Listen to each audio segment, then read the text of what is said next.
ಜಲ್ಲಿಕಟ್ಟುಗೆ ಶಾಶ್ವತ ಪರಿಹಾರಕ್ಕಾಗಿ ಪ್ರತಿಭಟನೆಯನ್ನ ಮುಂದುವರಿಸೋಕೆ ನಿರ್ಧರಿಸಲಾಗಿದೆ. ಸುಗ್ರೀವಾಜ್ಞೆ ಪರಿಹಾರಕ್ಕೆ ಪ್ರತಿಭಟನಾಕಾರರು ಮಣಿಯದೆ ಶಾಶ್ವತ ಸೊಲ್ಯೂಷನ್ ಸಿಗೋವರೆಗೂ ಎಲ್ಲಿಂದ ಕದಲಲ್ಲ ಅನ್ನೋ ನಿರ್ಧಾರವನ್ನ ಕೈಗೊಂಡಿದ್ದಾರೆ. ಇನ್ನು ಜಲ್ಲಿಕಟ್ಟುಗೆ ಇವತ್ತಿನಿಂದ ಚಾಲನೆ ನೀಡಬೇಕು ಅಂತ ಹೇಳಿ ನಿರ್ಧರಿಸಲಾಗಿತ್ತು. ಆದರೆ ಚಾಲನೆಗೆ ಅವಕಾಶ ನೀಡದೇ ಇರೋಕೆ ಕೂಡ ಹೋರಾಟಗಾರರು ನಿರ್ಧರಿಸಿದ್ದಾರೆ. ಮರೀನಾ ಬೀಚ್ನಲ್ಲಿ ಹೋರಾಟ ಮುಂದುವರೆದಿದ್ದು ಪ್ರತಿಭಟನೆಯನ್ನ ಹಿಂಪಡೆಯಲು ಪ್ರತಿಭಟನಾಕಾರರು ನಿರಾಕರಿಸಿದ್ದಾರೆ. ಜಲ್ಲಿಕಟ್ಟು ಕಾರ್ಯಕ್ರಮವನ್ನ ಪನ್ನೀರ್ಸೆಲ್ವಂ ಉದ್ಘಾಟಿಸುವುದು ಕೂಡ ಡೌಟ್ ಎನ್ನಲಾಗ್ತಾ ಇದೆ.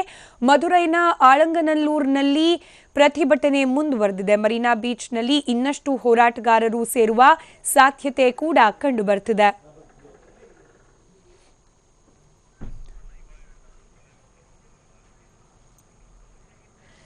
ಜಲ್ಲಿಕಟ್ಟುಗೆ ನಿನ್ನೆ ತಮಿಳುನಾಡು ರಾಜ್ಯಪಾಲರು ಸುಗ್ರೀವಾಜ್ಞೆ ಹೊರಡಿಸಿದ ಬೆನ್ನಲ್ಲೇ ಹೋರಾಟ ಮುಗಿಯುತ್ತಾ ಅನ್ನೋ ಒಂದು ನಿರೀಕ್ಷೆಯನ್ನ ಇಟ್ಕೊಳ್ಳಲಾಗಿತ್ತು. ಇವತ್ತು ಅದರಂತೆ ಮಧುರೈನ 3 ಕಡೆಗಳಲ್ಲಿ ಜಲ್ಲಿಕಟ್ಟು ಚಾಲನೆಗೆ ಸಿದ್ಧತೆಗಳನ್ನ ಕೂಡ ಮಾಡಿಕೊಳ್ಳಲಾಗಿತ್ತು. ಖುದ್ದು ತಮಿಳುನಾಡಿನ ಸಿಎಂ ಪನ್ನೀರ್ಸೆಲ್ವಂ ಕಾರ್ಯಕ್ರಮವನ್ನ ಉದ್ಘಾಟಿಸಲಿದ್ದಾರೆ ಅಂತ ಕೂಡ ಹೇಳಲಾಗ್ತಾ ಇತ್ತು. ಆದರೆ ಇವತ್ತು ಬೆಳಗ್ಗೆ ಸಂಪೂರ್ಣವಾಗಿ ಪರಿಸ್ಥಿತಿ ಉಲ್ಟಾ ಹೊಡೆದಿರುವ ಚಿತ್ರಣ ನಮ್ಮ ಕಣ್ಣು ಮುಂದೆ ಲಭ್ಯವಾಗ್ತಾ ಇರೋದು.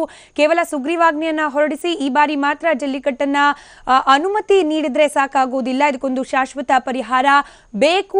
ಶಾಶ್ವತ ಪರಿಹಾರ ಸಿಗೋವರೆಗೂ ಕೂಡ ಹೋರಾಟ ಕೈ ಬಿಡೋದಿಲ್ಲ. ಹಾಗೆ ಈಗ ಏನು ಸುಗ್ರೀವಾಜ್ಞೆಯನ್ನ ಹೊರಡಿಸಿ ಜಲ್ಲಿಕಟ್ಟು ಕಾರ್ಯಕ್ರಮವನ್ನ ಆಯೋಜಿಸಲಿಕ್ಕೆ ಮುಂದಾಗ್ತಾ ಇದೆ, ಇದಕ್ಕೂ ಕೂಡ ಅವಕಾಶವನ್ನ ಮಾಡಿಕೊಡೋದಿಲ್ಲ ಅಂತ ಹೇಳಿ ಪ್ರತಿಭಟನಾ ನಿರತರು ತಮ್ಮ ನಿರ್ಧಾರವನ್ನ ವ್ಯಕ್ತಪಡಿಸಿದ್ದಾರೆ.